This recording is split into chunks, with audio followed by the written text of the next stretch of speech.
Reading Uni weather. Hi there, I'm Hannifer. I'm a master's student doing applied meteorology, and this weekend on the 23rd to 25th, a group of master students went to Leeson House in Dorset to do their field trip for the course. And this is the aim of this course. The field trip is to let us experience the weather and to do some measurements and observations and to relate them back to the synoptic weather condition for the weekend. And so this is the map.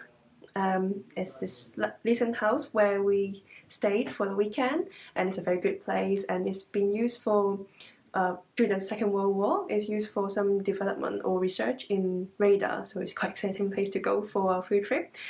And there are some path marks on the map, and this is the path that we used for them on Saturday to go on some treks along the coast or inland and to do some measurement on the path at different time.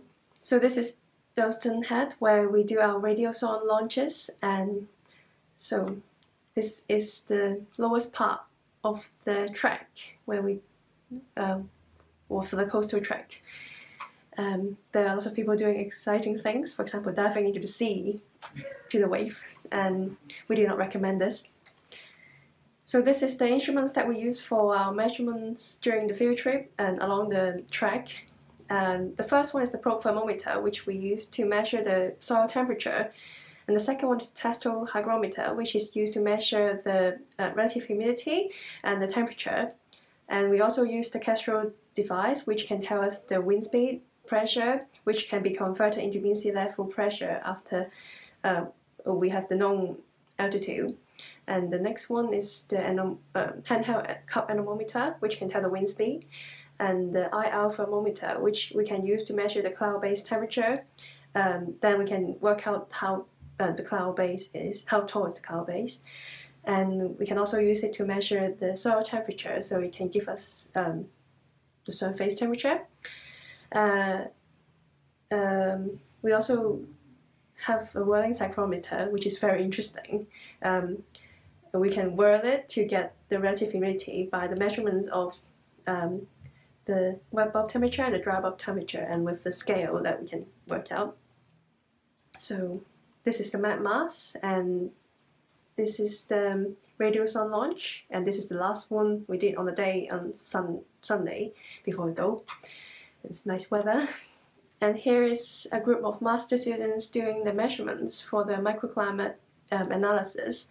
So there are some measurements done in different surfaces. For example, some of them are doing it in the car park, so it will be concrete, and our group did it in the grass path towards the sea.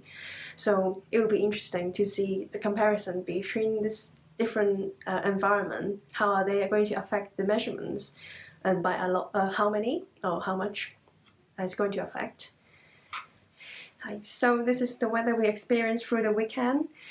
We have experienced two cold fronts that was passing, and one of them is when we are in Dorset. So one of them is a decaying cold front, so we experienced some slight change in temperature and pressure, and very slight rain as well. But when we pass on the second day, on Saturday, and on the 25th, we have cold front that passed, and some of us claim that we have experienced some decrease in temperature, and I did have some precipitation while we on the walk. So this is about the field trip. Thank you very much. Reading Uni weather.